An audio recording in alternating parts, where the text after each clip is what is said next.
quesadilla, quesadilla, quesadilla, quesadilla, quesadilla, quesadilla, quesadilla, quesadilla, quesadilla. Alors voilà, on est ici dans la forêt de la Londe pour le bivouac et il y a Ken Kiyou qui vient de faire les balances et aux surprises, qui faisait les balances, qui faisait le son pour Ken Kiyou. Mais alors contre toute attente, incroyable. 3 garçons que nous avons déjà croisés, quel hasard, on se recroise ici. Donc Théo, Simon et Adrien de Hoopstock. Voilà. Voilà. Alors les garçons, le Ulule, il semblerait que ça ait bien fonctionné. Super bien, on a fini à 3053 € pour 2500 demandés. C'est un grand succès. Gros succès. Et alors là du coup la préparation, ça se passe comment? Là on est à 2 semaines, on est à 2 semaines du festival, ouais, 2 semaines. Il nous reste le plus gros à faire. Il nous reste le plus gros à faire, donc c'est de mettre en place. Tout est prévu pour que ça se passe bien, mais bon, la surprise, ça arrivera à partir du 25 quand on commencera à mettre tout, à monter les Lego. Vous êtes content de votre programmation? Non, je pense que c'est de la merde, faut pas venir. Alors, j'osais pas te le dire, en fait, et je préfère que ce soit toi qui le dise. Je trouve qu'elle est intéressante, c'est à vous d'en parler le mieux. Moi, pour moi, elle est intéressante, forcément, je leur ai demandé de venir. Alors, du coup, oui. Mais, autre chose. Moi, j'ai vu qu'il y avait, enfin, évidemment, c'est très subjectif, mais il y aura les Perkins, Métro Verlaine, il va y avoir un tas de groupes, il va y avoir Jod aussi qui va venir jouer, il va y avoir Greffel. Attention, Théo, parce que là, je les ai pas tous en tête, en mémoire, mais je te demande pas de les avoir tous en tête. Non mais oui, il y a King Keliba, je sais que ça fait plaisir à Marius, il est très content, il a la banane. Un grand absent, les Ken Kiyou qui pourront pas venir cette année. Et voilà, il fallait bien qu'il soit lourdingue. Voilà. Non mais Ken Kiyou, on était déçus de l'année dernière, du coup on s'est rattrapé.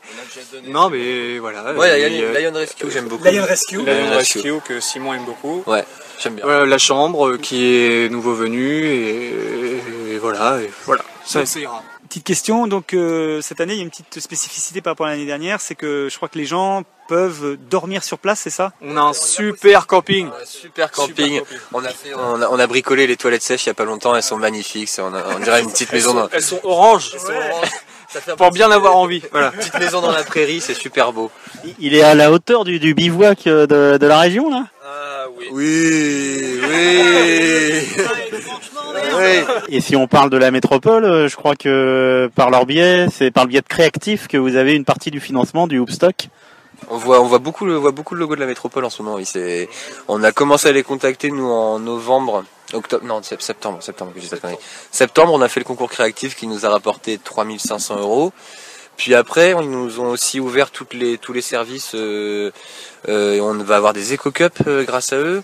Ils nous fournissent tout ce qui est matériel de gestion de déchets, donc les sacs poubelles, les poubelles. Ils vont nous faire pas mal de pancartes pour apprendre aux gens à trier les déchets, ce genre de choses. Et du coup, on est aussi au département maintenant. Ah ouais. Grâce au système Java. Donc qui est pour les jeunes associations et vie active. Ces jeunes actifs de la vie associative. Enfin, quelque chose comme ça, JAVA quoi. C'est pour les jeunes entre 13 et 25 ans qui peuvent monter un projet et se faire subventionner du coup. C'est plus pour nous quoi. Du coup le festival saute vraiment un cap cette année en fait. On passe un cap, on ne sait pas quelle route on prend mais on passe un cap. Parce que, je pense que c'est un peu le fil qui continue quoi. Voilà, histoire de toujours aller en s'améliorant. Ouais, enfin c'est pas après on n'est pas non plus c'est pas non plus des grosses plus une marche de plus comme tous les ans qu'un cap. On a frappé à des portes qui se sont ouvertes mais on s'est rendu compte qu'il y en avait encore des dizaines d'autres derrière quoi, donc il faudra encore frapper à des portes. Ok, je crois qu'on va se retrouver là-bas avec l'entrepode me semble-t-il. Hein. On va y poser nos guêtres, puis on va les s'installer là-bas. Et vous n'avez pas fini de nous voir les gars. On a un stand rien que pour vous là cette année. C'est vrai? Non, quelle surprise! On a bien fait de vous croiser aujourd'hui. Est-ce que vous faites encore cette année l'activité pompier avec les friteuses qui brûlent? On cherche quelqu'un pour foutre le feu, oui, si tu veux. Normalement, c'est les 2 jours cette année. On essaie d'innover, la friteuse, c'est du déjà vu, on va voir peut-être la scène directement. À la Rammstein. Merci beaucoup les gars. Rendez-vous 1er de juillet pour le Hoopstock 2016. Merci à vous les gars. Merci. Donc on vient de se promener en forêt avec les enfants là, et on a assisté à une petite balade comptée par deux dames dont je ne connais pas le prénom. Vous pouvez nous dire qui vous êtes et ce que vous faites? Voilà, on est Carole et Ginette de l'association de conteurs 1000 choses à dire. Une association de conteurs amateurs de Rouen. Et l'association existe depuis 26 ans. Vous faites partie des fondateurs de l'association? C'est ça. Et ça fait tout ce temps-là que nous comptons pour les bibliothèques, les centres de loisirs. Sur la région rouennaise? La région rouennaise, oui. On est basé à Rouen. D'accord. Et donc vous êtes tous bénévoles? Oui, c'est ça. Enfin, on est tous conteurs amateurs. Est-ce que vous avez travaillé l'art du conte? Alors, on a travaillé l'art du conte. On a travaillé. On a commencé par des stages d'initiation. Il y a donc 27 ans. Et puis, on a continué. Chaque année, on fait un stage, qui est un stage soit avec des conteurs, soit avec des personnes spécialisées dans la voix, soit avec un danseur, avec un jongleur. On a travaillé beaucoup de... Et d'où vous est venue l'idée au départ et c'était quoi l'objectif? Alors, pour ce qui est de mon cas, j'étais bibliothécaire à ce moment-là et j'ai assisté à un spectacle de contes qui m'a scotché sur place et je me suis dit c'est ça qu'il faut que j'offre aux enfants qui viennent à la bibliothèque au lieu de simplement leur lire un livre. Je me suis rendu compte qu'ils étaient beaucoup plus attentifs quand je contais que quand je lisais un livre et que c'était un vrai succès de faire ça. Captiez leur attention bien plus qu'avec une lecture. Oui. Ils aimaient bien qu'on leur lise des livres. Mais avec le conte, c'est autre chose parce qu'il y a un vrai contact, une communication entre le conteur et ceux qui écoutent. Oui, tout à fait. Ce qu'on a vu là, effectivement, les enfants étaient très attentifs, très concentrés. Et dans le cadre du bivouac, c'est la première fois que vous intervenez? C'est ça. Oui, on est déjà intervenu plusieurs fois, pas mal de fois déjà pour. Ça s'appelait la Créa et puis maintenant la Métropole. Autour de la Maison des Forêts de Saint-Étienne-du-Rouvray, on a fait des balades contées, on a fait des après-midi contes dans la Maison des Forêts de Saint-Étienne-du-Rouvray pour Noël, par exemple. D'accord. Mais le bivouac, c'est la première fois et qu'on s'est proposé d'y participer. On n'avait pas vraiment encore vu ce que c'était. Et puis là, on a dit, est-ce qu'on peut nous aussi venir? Et très gentiment, ils nous ont invités à venir compter. Et là, vous allez enchaîner sur une deuxième balade, c'est ça? Voilà. Avec grand plaisir, on va refaire une balade. C'était un plaisir pour nous aussi, parents et enfants. Merci beaucoup. Et Fanny, pourquoi tu es là aujourd'hui? Fanny Del Caillot, un drôle de nom, on est d'accord? C'est étrange. Je suis là pour vous présenter des courts-métrages que j'ai choisis en fait. D'accord.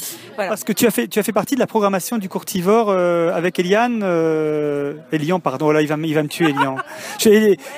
Elian, tu vas me tuer. Avec Elian Perriot. De ça. Donc, la manifestation qui a eu lieu il y a combien de temps? C'était il y a 2 semaines à peu près? C'est tout récent? Ouais. Ça s'est bien passé? Ouais, très très bien. On a fait complet sur quasiment toutes les séances. D'accord. Le festival c'était en mai, en juin, début juin. D'accord. Comme tous les ans en fait. C'est une formule qui marche et on toujours la même formule quoi. Voilà. D'accord. Et alors là, la sélection de courts-métrages pour ce soir, tu peux nous en parler un petit peu? Ouais, en fait on m'a contacté un peu par hasard, c'est Joseph qui m'a demandé de faire une programmation de court-métrage un peu à l'arrache, donc moi j'ai dit d'accord. Et puis j'ai un peu choisi en fait dans la base de données qu'on se constitue au fil des ans, parce des courts-métrages on en reçoit, là cette année on en a reçu 1100, donc en fait sur les 1100 il y a forcément des courts-métrages qui vont nous interpeller, on va se dire c'est peut-être pas pour le festival mais pour une autre projection ça pourrait être bien. Et donc voilà, ça c'est des films que j'ai découverts un peu au fur et à mesure et je me suis dit que ça pourrait être bien pour l'ambiance de ce soir. D'accord. C'est pas forcément des courts-métrages de la sélection de cette année? Non, pas du tout. Non, il y a que The Race ce soir qui a fait partie de la sélection de cette année. Le reste, c'est des courts qu'on a déjà projetés avec la roulotte ou en festival ou des courts-métrages que j'ai découverts moi-même en fait. D'accord. Est-ce qu'il y a combien de courts-métrages? Écoute, a priori il y en a 7, peut-être 8. Ah oui, d'accord. En espérant que le fichier marche. Bon, on va espérer. Est-ce qu'il y a un fil conducteur, une thématique générale? L'idée, c'est la bonne ambiance. On m'a demandé des trucs un peu cool, donc voilà, ça sera des trucs assez spectaculaires, des choses un peu plus. Non, bah je sais qu'il y aura des enfants, donc j'ai essayé de faire une sélection, voilà, assez soft, mais de qualité quand même, quoi. Donc il y aura un peu de tout en fait, et un peu de nature, un peu de comédie qui vont parler un peu à tout le monde, je pense. Et c'était pas facile de choisir des films pour adultes, pour enfants, qui fassent rire, qui plaisent un peu à tout le monde. Qui plaisent à tout le monde, voilà. Ouais, donc on verra. Oui, bien sûr. Et puis là, pour le courtivore, donc vous prenez un peu de repos là maintenant, vous réattaquez déjà la sélection pour l'année prochaine? Mais on ne se repose jamais. Vous êtes des machines.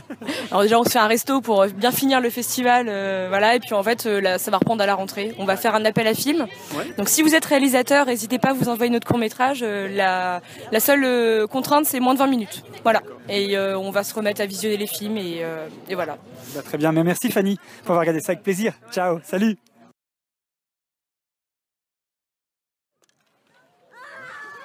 Eh bien, la journée bivouac sous la lune continue. Je cherche le micro, je l'ai trouvé. Et cette fois-ci, on est à un stand un peu particulier puisque il s'agit d'un stand de jeux et de jeux traditionnels, jeux en bois. Alors, il y a toutes sortes de plateaux qui sont de jeux de plein air qui sont disséminés autour de nous. Et j'ai deux personnes avec moi qui font partie de la maison du jeu de Louviers. Et voilà. Alors, expliquez-nous un petit peu ce que c'est que la maison du jeu de Louviers. Jessica et François qui se sont dérangés ici. La maison du jeu, c'est un endroit qui a été créé en 2004, mais l'association a plus de 30 ans d'existence. Ah oui. Et à la maison du jeu, maintenant, on a répertoriés plus de 6000 jeux. D'accord. Des jeux de société, des jeux traditionnels en bois comme ceux qu'on présente aujourd'hui, des jeux de coopération, toutes sortes de jeux, des jeux d'assemblage, de construction, des jeux à règles, des jeux symboliques pour ceux qui veulent jouer à des jeux symboliques. Et alors, est-ce que l'association du jeu se déplace pas mal dans des manifestations, des écoles? Comment ça se passe concrètement? Oui, ça fait très longtemps qu'on se déplace. Je l'expliquais tout à l'heure, on a eu le prix de l'innovation en 1992 dans les jardins du Luxembourg avec cette idée-là. D'accord. On avait construit nos jeux, c'est des jeux que moi j'étais allé un petit peu trouvé dans les musées, répertoriés un peu partout. J'avais fait des recherches. Et à partir de ce travail-là, on a construit. On a d'abord fait les photos, montrant des gens en train de jouer. On a montré l'exposition photo. Et les gens ont dit on a appris plein de trucs, mais on est un peu frustrés, on n'a pas joué. C'est ce qui nous a donné l'idée de reproduire les jeux pour donner la possibilité aux gens de jouer. Et voilà. C'est comme ça que, comme en France, personne ne le faisait, on a eu par le ministère de la Jeunesse et Sport au Salon du Loisir, dans les Jardins du Luxembourg, ce prix de l'innovation. Et vous rayonnez surtout en Normandie, un petit peu plus autour, ou c'est vraiment surtout centré plus local? Maintenant beaucoup plus en Normandie, mais avant on est allé partout en France, on a fait les 4 coins de la France, c'est le cas de le dire. On est même allé à l'étranger, en Allemagne, en Espagne, en Italie, en Grèce, on a beaucoup bougé. Puis maintenant on resserre un peu notre sphère, on va dire, parce que on est chez nous, on est de Louviers, et on bouge autour de Louviers. C'est plus pratique pour nous. Et puis le fait que nous, on ait déjà bougé sur le plan national, on a amené les informations à tout le monde, on a été photographiés. Du coup, vous avez votre réputation, et puis vous êtes bien connu là maintenant en fait. D'accord. Et vous avez... Ce que je veux dire, c'est que aussi les gens, ils nous connaissent, mais ils connaissent nos jeux. Ils les mesurent au doigt, ils les mesurent au mètre, ils les mesurent à l'appareil photo. Comme il n'y a pas de brevet. Donc maintenant, il y a plein d'associations qui font la même chose que nous. Mais nous, on a été les premiers en France. On est fiers de ça. C'est carrément bien même. Et alors les jeux, vous disiez que les jeux étaient créés, vous les refabriquiez. Donc tous les jeux qui sont ici ont été complètement refaits main, si je peux me permettre l'expression. Sauf un, oui, mais autrement, oui, ça a été refait par nous. Et est-ce que vous êtes toujours à la recherche de nouvelles choses, ou est-ce que toujours vous continuez on continue. Moi, je suis curieux de nature, et quand je rencontre des gens... Collectionneur aussi, non à force, oui. À force des choses. Le dernier truc que j'ai récupéré, c'est une copine qui m'a ramené ça d'une brocante. Elle savait pas ce que c'était, mais elle se doutait bien que c'était un jeu. C'est un marteau, mais de jeu gallois. D'accord. Donc qui a traversé la Manche pour venir chez nous. C'est un gros manche en bois et un énorme poids qui est attaché. Ils sont en kilt et ils font le geste du... Le moulinet, non Ouais, le geste du lancer de marteau. D'accord. Alors, le poids, il part, mais avec son manche. Voilà, oui, il ne faut pas être sur la trajectoire. C'est spectaculaire, c'est très lourd. C'est une belle pièce, je suis content. Bah écoutez, merci. Donc je rappelle, c'est la maison du jeu de Louviers. Et alors je vois l'association La Semaine des 4 jeudis, c'est un ensemble. L'association La Semaine des 4 jeudis. La Semaine des 4 jeudis. Qui a mis en route la ludothèque qui est dans la maison du jeu de Louviers. Voilà. Et vous avez un site ou une page Facebook sur lequel on peut vous retrouver Page Facebook, le site on l'a arrêté, on est en train de le renouveler. D'accord. Bah très bien. Bah merci beaucoup. Puis on continue l'aventure et puis on continue à s'amuser avec vous, puis avec tous les jeux qui sont là. Merci en tout cas. Amusez-vous bien. Merci. À bientôt. On est avec qui? Joseph? Joseph qui? Joseph Pavot. Joseph Pavot de qui? De quoi? De la roulade scarabée. Salut Joseph. Bonjour Joseph. Salut. Alors Joseph, est-ce que tu peux te présenter? Qu'est-ce que tu fais ici? Pourquoi? Pour qui? De quoi? Alors aujourd'hui, on est là avec la Maison des Forêts pour l'événement Bivouac. Là, j'ai amené la caravane libellule, qui est le deuxième équipement de la roulotte scarabée.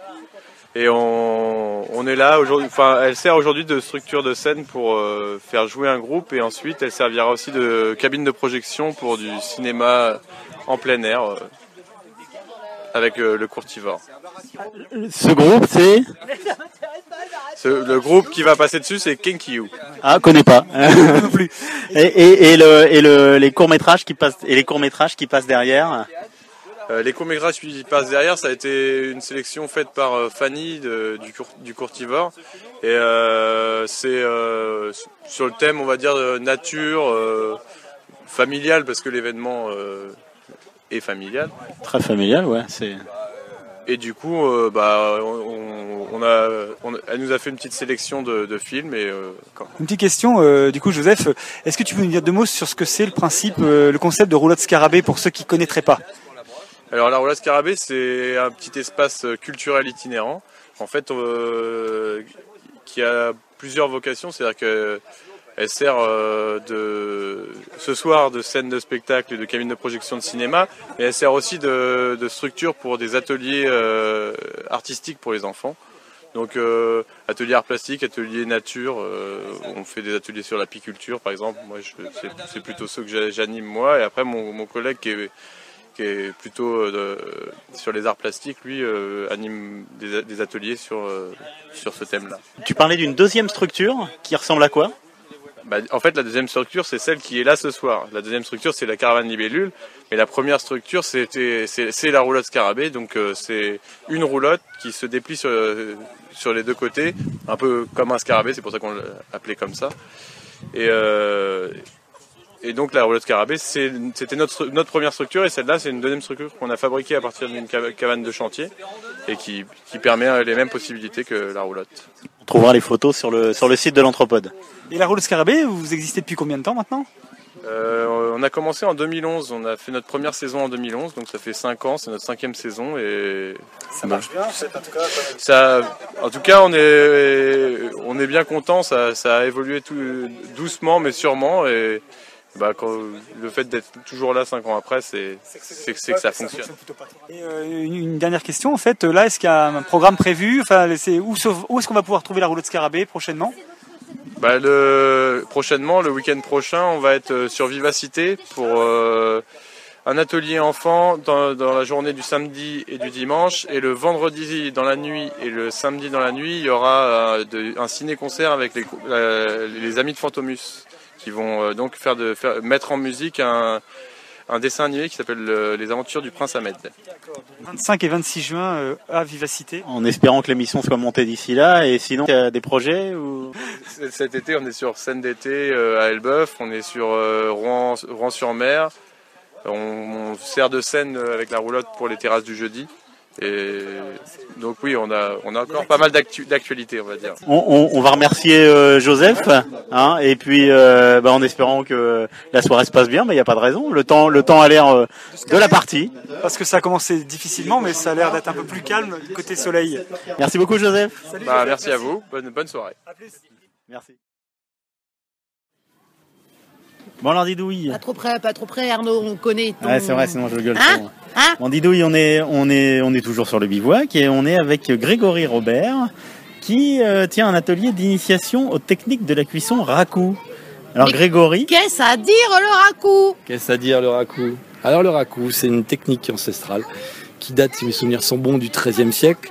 C'est en fait la rencontre entre un céramiste coréen et un maître du thé japonais. Donc l'idée au départ, c'était de créer un bol pour chaque convive qu'on invitait. C'est une technique bien précise. Au départ, c'était une cuisson au bois. Le bol est fabriqué d'une certaine façon, avec un certain émail. Et donc c'est une famille en fait qui s'est transmise de génération en génération le soraku. Et cette technique du raku en fait elle a été importée aux États-Unis puis en Europe petit à petit vers les années 70 pour permettre de travailler effectivement la basse température, les terres un peu grossières et puis surtout voilà de proposer ce genre d'animation. Alors maintenant on les retrouve beaucoup dans les cours loisirs. Donc le principe c'est une terre sous cuite, grès ou faïence, mais bon c'est plus rare, chamoté surtout, ça veut dire qu'il va contenir de la terre cuite, qui va permettre en fait de supporter la maltraitance qu'on va lui faire, c'est-à-dire que là les pièces sont cuites, les gens les décorent, on les cuit, on les met dans le four, on les laisse un petit peu sécher, on les met dans le four, on les cuit en fonction de l'émail, ça peut aller de 850 à 1000 degrés, et ensuite on ouvre le four, contrairement à un émail standard, où on va le laisser à maturité, ensuite on va laisser le four redescendre tranquillement pour éviter les craquelures. Parce que qui dit craquelure dit n'importe quel liquide va rentrer à l'intérieur du tesson. Alors eux, les Chinois, le but c'était que le thé culotte en fait, enfin les Japonais, que le thé culotte le bol. Et donc ensuite on le sort et on le met dans un combustible. Donc ça peut être un combustible quelconque, paille, sûre, en l'occurrence ici c'est de la sûre.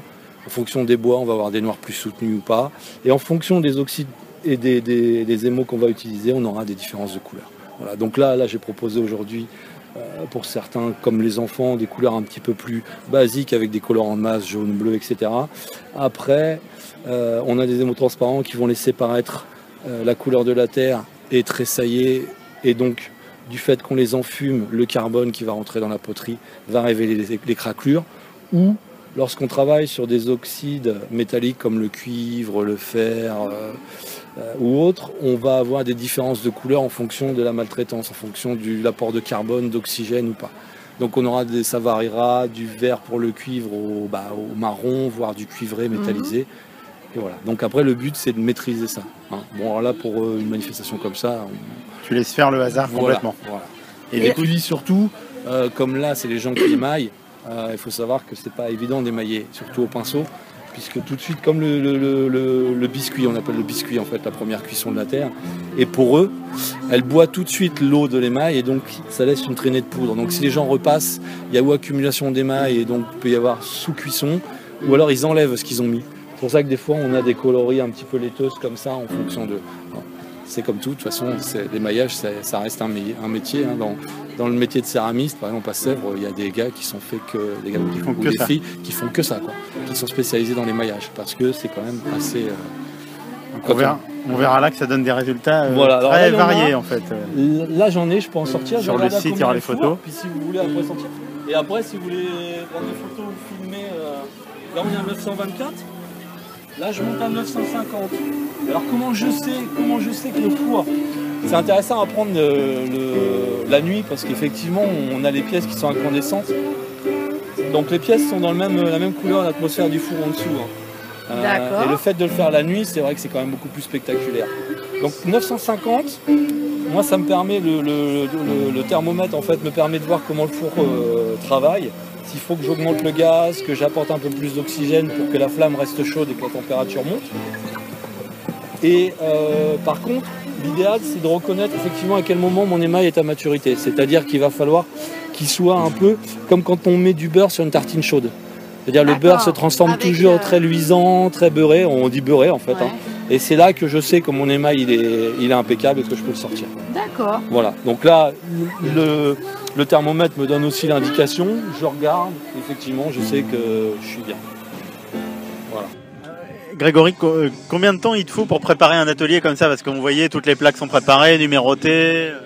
Oh, il y a les plaques, il y a une bonne journée de boulot. Après les émos, tout ça, c'est les choses que je prépare en permanence, ou pour moi, ou pour les animations. Donc ça fait pas... Non, le travail, il est surtout sur les plaques, sur le moule, parce que c'est toujours des moules uniques. Hein. Donc il y a la fabrication du moule, et ensuite le travail des plaques, l'estampage. Faut compter de bonnes journées de travail, quoi. D'accord, tu refais un moule spécifique pour chaque... À chaque fois, ah ouais. D'accord. Ouais, on est obligé pour l'impression, parce que là, bon, on était parti sur 150, je sais pas combien on en a écoulé. Bon, on n'y est pas, mais c'est pas mal.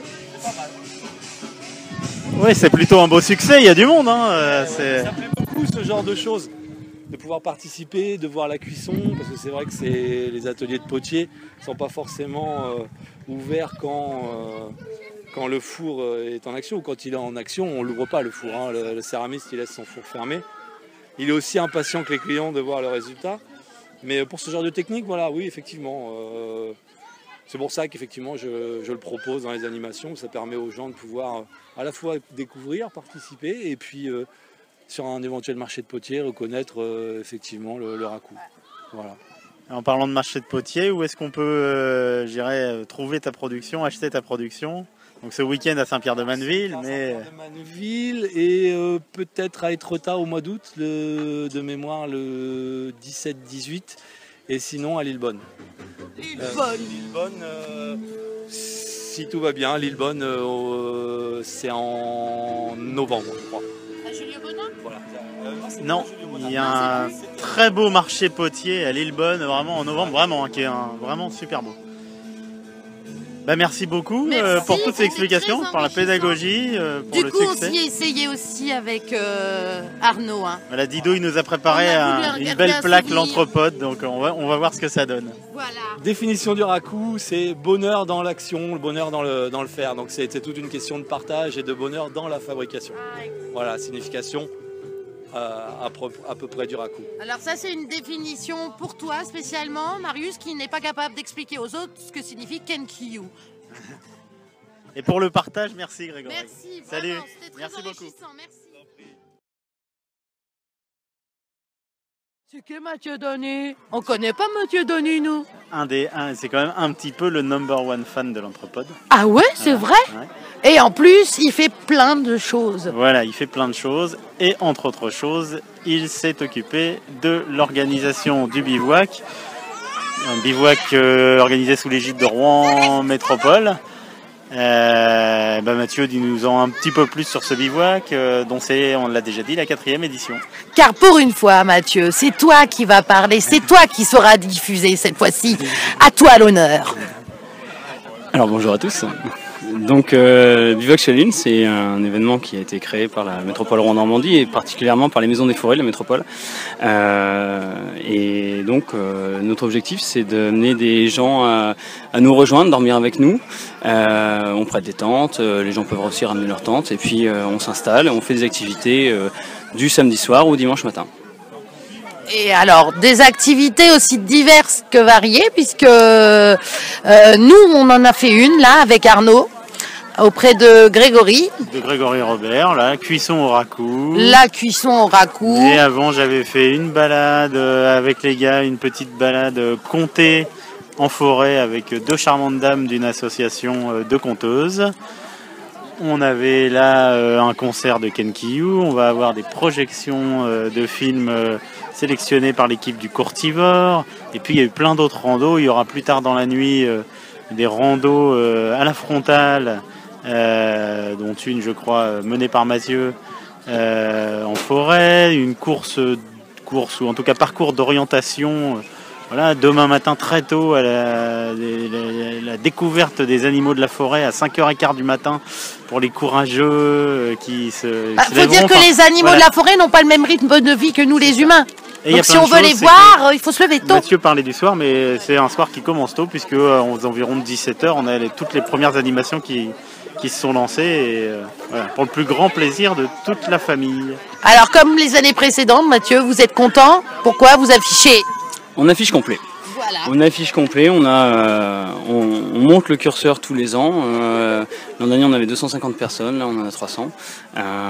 Sans compter les familles de l'organisation, sans compter les partenaires. Donc, on est vraiment content de la façon dont ça se passe. Le lieu se prête à ça, puisque effectivement, c'est une ancienne maison forestière, donc de l'Office national des forêts, qui est donc en plein milieu de la forêt, sur laquelle il y a une grande prairie dans laquelle on peut faire plein d'activités et planter la tente. Et puis la forêt à côté nous permet aussi de servir de terrain de jeu. On est aussi vraiment proximité d'un site archéologique qui est l'Oppidum d'Orival, sur lequel on peut emmener les gens aussi faire des sorties avec des personnes de la DRAC, donc qui sont archéologues. On est vraiment bien situé pour ça. En plus, il a arrêté de pleuvoir avant que tout le monde arrive. Et oui. Ah oui. Et oui. Parce que en tout début d'après-midi, c'était un tout petit peu cauchemardesque. Notamment les répètes de Kenkiyu un petit peu trempées. Les balances se sont faites un petit peu sous la pluie, effectivement. C'est vrai que ça s'est levé et on a vu apparaître les premiers rayons de soleil, nous, pendant la promenade comté, aux alentours de 17h30, 18h.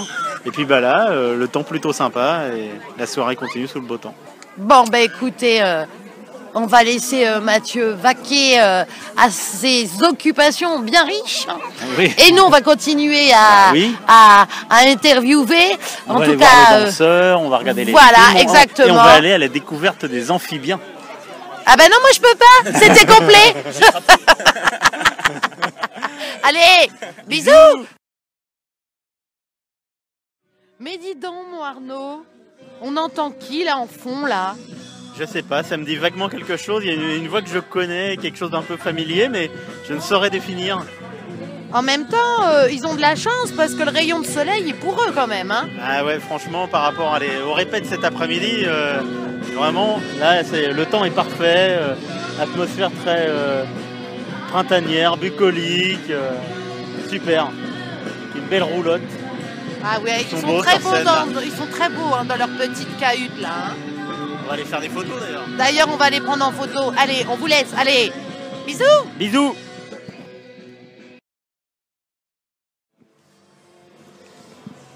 Vas-y, moi, c'est à toi. Alors, on reçoit une demoiselle qui faisait la première partie de Kenkiyu ce soir au bivouac. Est-ce que tu peux te présenter? Oui, bien sûr. Bonsoir, je m'appelle Abby, j'ai 17 ans et je viens d'Elbeuf.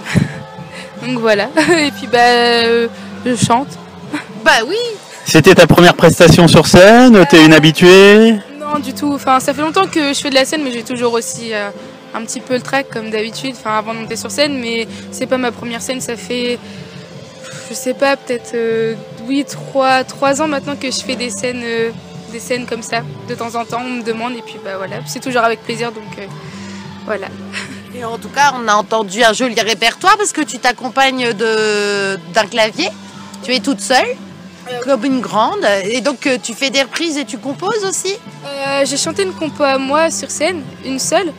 J'en ai fait d'autres, mais que j'ai gardé pour moi encore. Là, ça doit être la 2e fois que j'ai chanté ma composition. Après, le reste, c'est plus des reprises. Et le piano, je regarde sur YouTube, les tutos piano.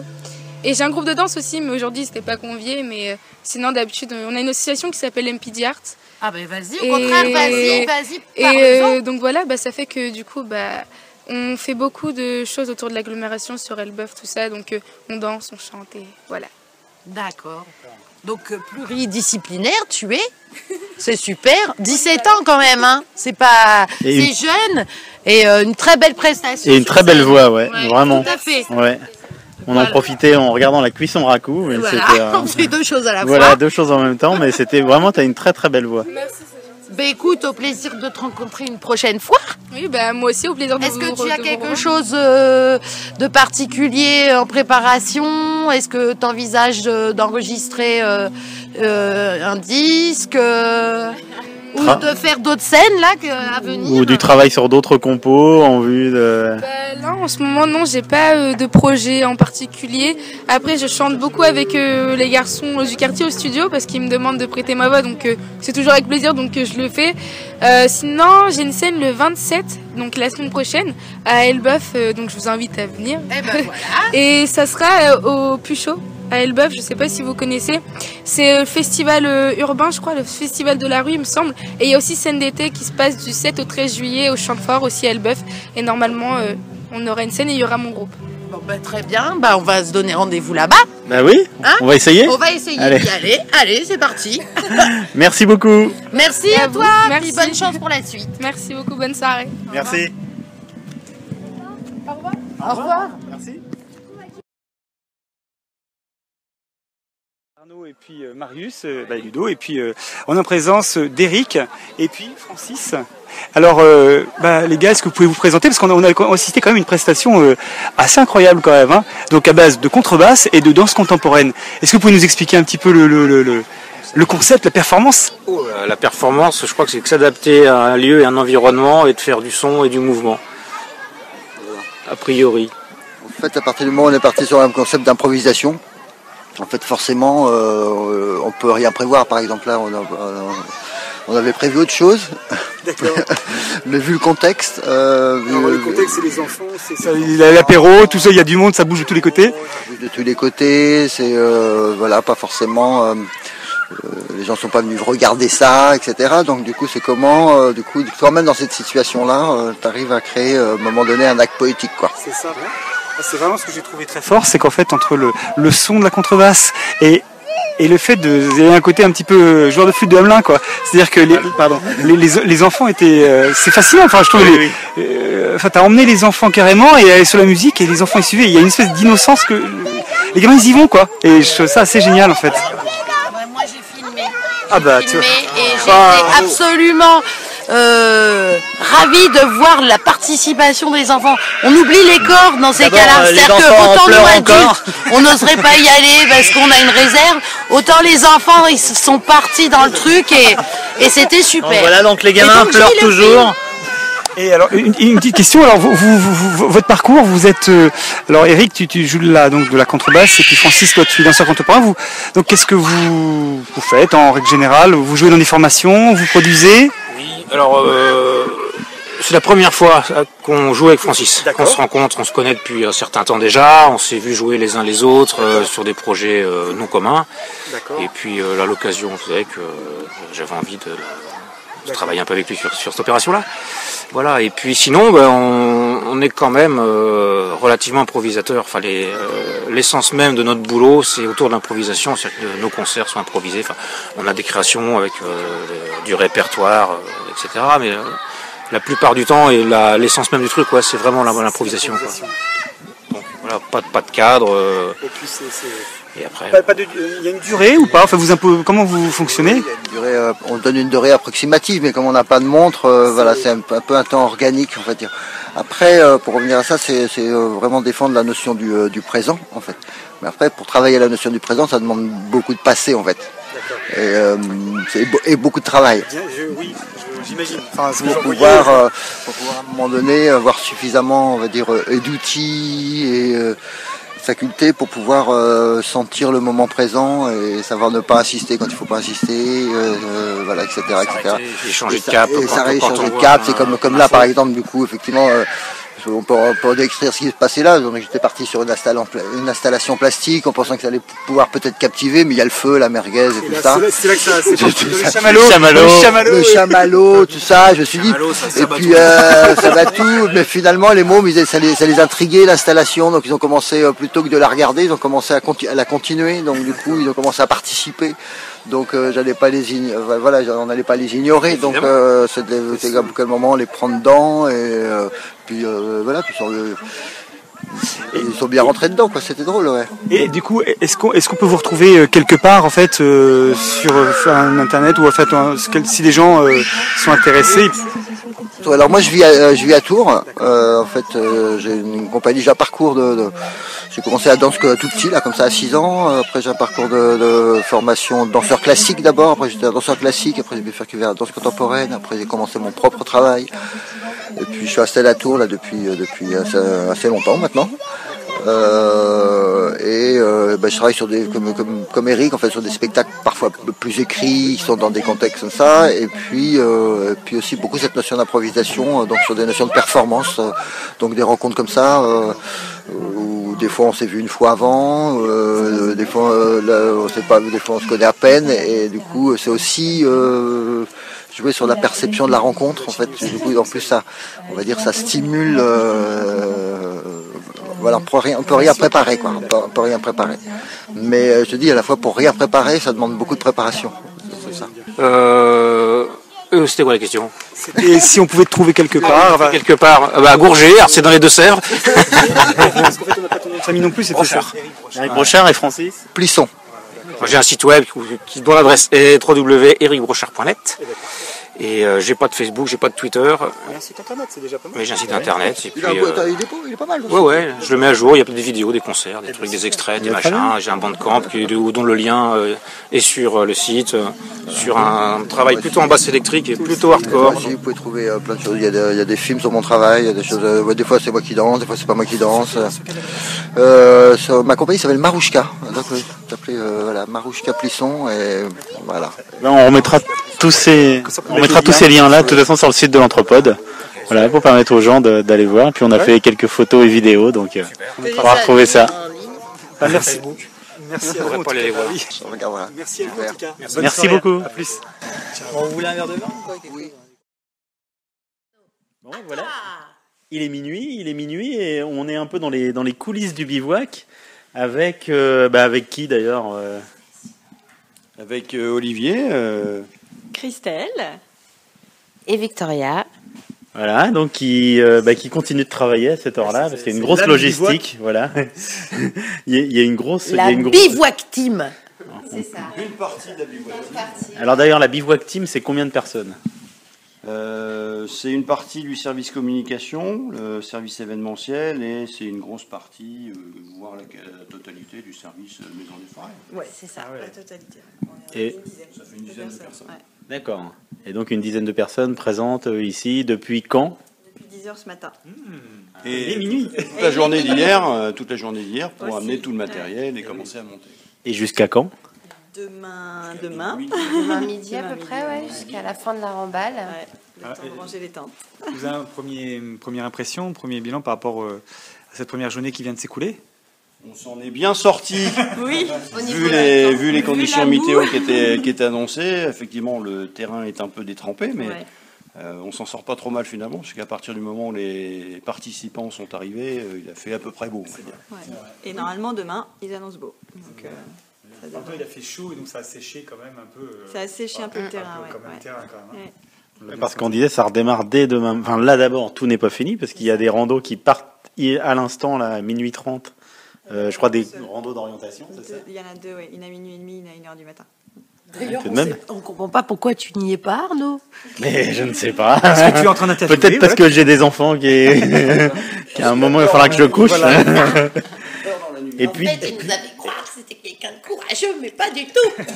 Et puis, elle a bu. Et même pas. Et puis demain matin, donc ça redémarre dès 5h, 5h15.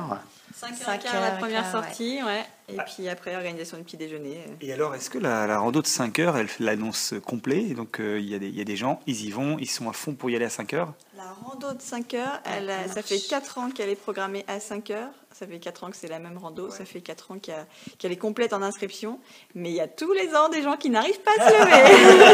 Alors, comment vous faites? C'est-à-dire qu'à 5h, si la personne n'est pas là, pouf, ça part, vous partez. On part, on attend un petit peu, mais on est obligé de partir parce qu'on ne peut pas réveiller tout le monde à 5h du matin pour faire une annonce. Il est là, micro. Voilà. Donc les courageux qui sont levés, ils partent en balade et souvent ils reviennent ravis de l'avoir fait.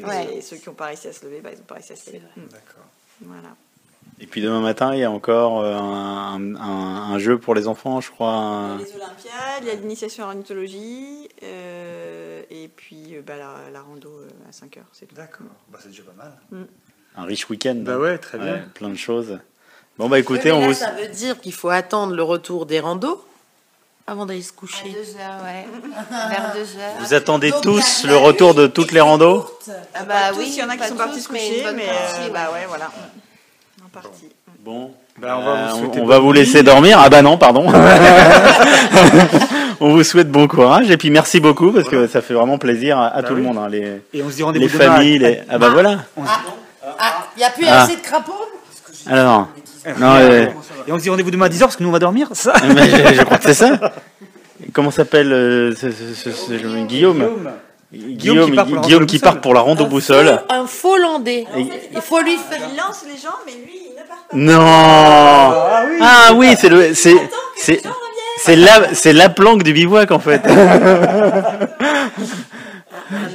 Allez, bon courage. Merci. Bon. Merci à vous et puis à demain matin. Et comme on dit à l'entrepode, allez, bisous. Bon alors Ludo. Bon c'est le matin. C'est le matin. C'est le matin. C'est pas facile. Dur, hein. C'est pas facile tous les jours. Mais bon, là on est avec pour d'autres personnes. Alors, je sais pas si c'est moins dur. Il y en a qui sont plus courageux que nous puisque on est avec Gérard Pontini, vidéaste animalier et qui par ailleurs, je dirais, a géré des animations importantes pendant ces 2 jours et notamment une sortie mémorable à 5h du matin à la découverte des animaux. Donc bonjour Gérard. Bonjour à vous. Ludo, Arnaud. Est-ce que vous pouvez vous présenter un petit peu et nous dire qui vous êtes et ce que vous faites alors? Alors j'ai 66 ans, jeune retraité. J'adore la forêt, donc j'y vais plusieurs fois par semaine, je la connais très bien. Spécifiquement la forêt de la Londe? Oui, la forêt du Rouvray même, ce secteur tout particulièrement. Et j'adore voir les animaux tôt le matin et tard le soir. J'adore aussi, dans mon côté enfant, jouer aux Indiens, c'est-à-dire essayer d'approcher les animaux sans me faire remarquer. Ça doit pas être simple, non? Alors avec un groupe c'est plus compliqué parce qu'il y a les couleurs des vestimentaires. Nous sommes 15 à 20 fois plus à faire du bruit, à porter des odeurs. Donc effectivement c'est moins simple. Et ce matin je dois reconnaître qu'il y avait un groupe extraordinaire, très silencieux. Il y avait des enfants, des adultes. Mais nous avons pu voir 5 chevreuils et on a une petite harde de sangliers qui s'est montrée, qui est de part et d'autre de l'allée, qui est venue dans un sens, dans l'autre plusieurs fois. Ils étaient au rendez-vous très matinal, effectivement. Et comment vous faites pour les repérer alors, pour les débusquer? Est-ce qu'il y a des techniques particulières ou c'est un peu c'est à la rencontre et vous avez des lieux, vous savez que a priori ce sont des lieux de passage? Alors pour les chevreuils, ce sont des lieux où ils viennent se nourrir. Et puis à cette saison, la végétation est haute. Donc si on veut les voir, il faut aller dans des endroits dégagés. Donc je vais dans des parcelles où il y a des plantations jeunes. Les jeunes arbres, les plants ont besoin d'être dégagés des fougères, d'autres végétations, et du coup, on peut voir loin. Et sinon, on peut plus les voir, les animaux, la végétation est trop haute.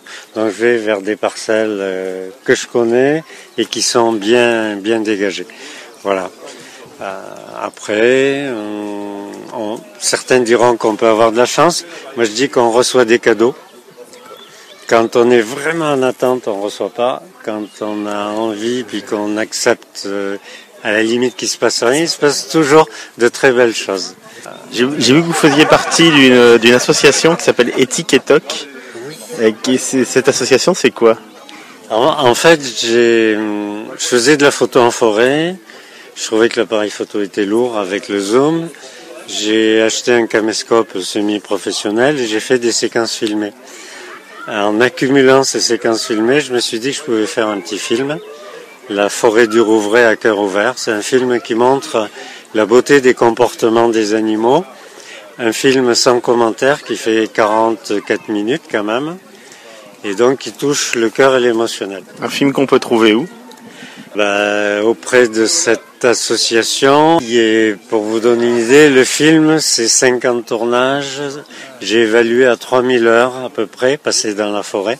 C'est vous passez chaque semaine de chaque mois pendant 5 ans, 10 heures en moyenne par semaine, tout en travaillant. Et le montage du film, ça a été à peu près 600 heures. Oui, c'est ça. Et alors, sur quels critères on retient une minute plutôt qu'une autre pour finir à 44 minutes? Donc ça fait une énorme sélection. Déjà, j'élimine ce qui est pas net. J'élimine s'il y a trop de végétation entre, parce que je peux suivre un animal puis on le voit qu'à certains moments. J'élimine s'il y a une mauvaise lumière. Et puis après, je choisis les plus beaux comportements, puisque l'objectif du film, c'est de montrer la beauté des animaux pour mieux les prendre en considération, pour les préserver plus et préserver la forêt dans laquelle ils vivent. Et quand on voit pas les animaux, j'ai envie de dire ça encore, on peut voir leurs indices de vie, puisque hier soir, il y avait 2 animations là-dessus. Ce matin, on voyait les animaux, mais hier soir, c'était les indices de vie. J'ai une collection de photos sur des indices de vie. Et après, pour la première animation, on est allé sur le terrain voir des empreintes, des loges de pique, un frottis de chevreuil, un gîte là où le chevreuil est allé se coucher après avoir gratté le sol, des petites graines qui sont coincées dans l'écorce des arbres par des oiseaux. S'ils peuvent pas tenir les graines, il faut les coincer pour après pouvoir ouvrir les enveloppes et manger la chair à l'intérieur. Voilà. Tout ce qu'on ne voit pas, mais dont on a les preuves de l'existence. De l'existence et de la présence active. Merci beaucoup Gérard.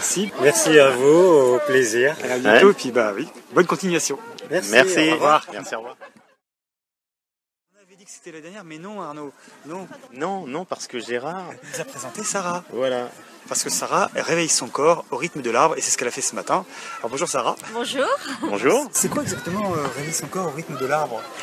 Eh bien, c'est faire des mouvements inspirés du yoga et du qigong, en étant attentif à ses mouvements, à sa respiration.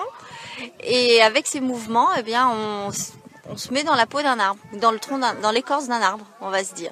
Donc on va étirer les bras très haut vers la lumière pour aller chercher la lumière, parce que l'arbre a besoin de lumière.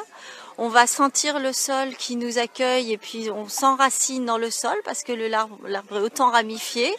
Voilà, et puis on a différents mouvements. Au printemps, on lève les bras.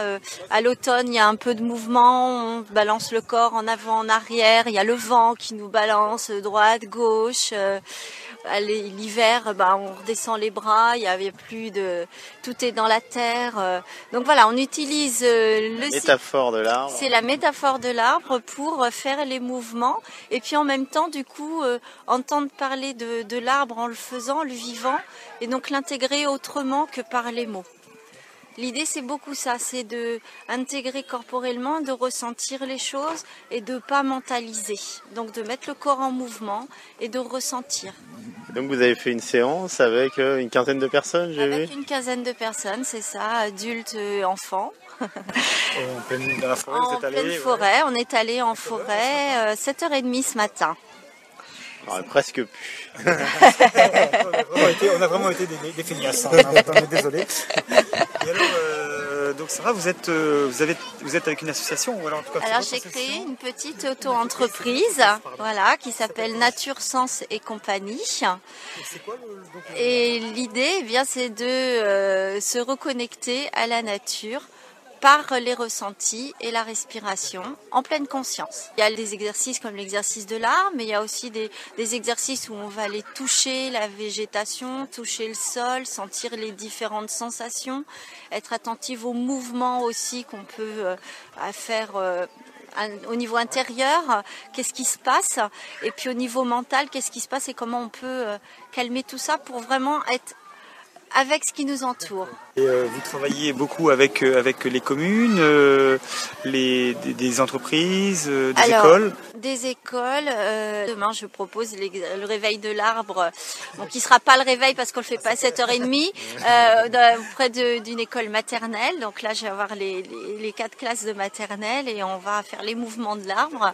Voilà, ça va être les crèches, les centres de loisirs, les écoles, et puis les grands publics, le tout public, le samedi après-midi, je vais proposer tout au long de l'année différentes activités sur le thème de la nature. Et vous êtes basé où? Je suis basée à la Neuville-Champ-d'Oiselle, près de Beauce. Merci Sarah.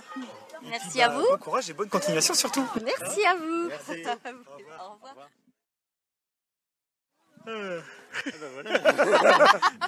Voilà l'esprit de la conclusion de Ludo. Bon voilà, c'est fini. Starlet, ça va? T'as bien dormi? Je vais aller me coucher en fait là. Je vais aller me recoucher pour vraiment dormir. Et toi Arnaud? Oui, on a bien dormi, hein, au moins 2 bonnes heures, je pense, au total, entre les cris des enfants, les ronflements. Ah, moi en tout cas... Le mouvement de la tente d'à côté. Exactement. Hein, l'absence absolue de confort, c'est honteux. Moi je veux dire que Starlet c'est très très très bien tenu dans la tente, vraiment c'était admirable. Bon, satisfaite Starlet toi? Oui, c'était une bonne expérience et je pense que je reviendrai l'année prochaine avec les enfants du coup dans une autre optique parce que j'ai trouvé vraiment le concept intéressant, notamment les petits jeux en bois et tout ça et puis le fait de... Enfin, c'est vraiment une ambiance familiale donc ouais, c'était vraiment sympa. Toi Ludo, est-ce que tu reviendras avec tes enfants? Ils sont peut-être un peu grands. Moi je crois que mes enfants ne vont pas vouloir venir avec moi, ça c'est à peu près sûr. Mais non, le concept était très très sympa. Bon, on a manqué un peu de courage hein, quand même pour se lever à 5 heures, mais en même temps ça faisait juste 1 heure qu'on s'était endormi. Donc oh, ouais, j'exagère un peu. Mais non, c'était bien, il y avait pas mal de choses et puis il y a vraiment des gens qui sont très très passionnés, qui font les animations. On a eu l'occasion d'en croiser quelques-uns. Et rien que pour ça, ça valait le détour, ça valait le déplacement. Ouais, je crois que c'est vraiment le point commun entre tous ceux qui étaient là, parce que c'est très très varié finalement, aussi bien d'un point de vue nature, il y a de l'artistique, et puis de différents domaines artistiques, avec Francis et Eric par exemple, hier, qui était quelque chose de quasi poétique. Voilà. Kenkiu, le courtivore, enfin voilà, il y avait plein de... Et puis des gens effectivement passionnés de nature, on a eu un peu moins l'occasion de se rendre sur leurs activités. Mais vraiment, enfin voilà, des gens comme Gérard qu'on vient de croiser, Grégory hier sur le Racou, enfin voilà, vraiment des gens qui ont... Et le dénominateur commun finalement c'est cette passion, donc c'est sympa comme tout. Et puis voilà, l'équipe a fait un gros boulot de logistique aussi, en fait, hein, l'équipe de la Maison des Forêts, faut quand même saluer ça. Là je crois qu'on est tous un petit peu éteints. Je crois. Eh ben, hein, comment on dit dans ces cas-là? Allez, bisous.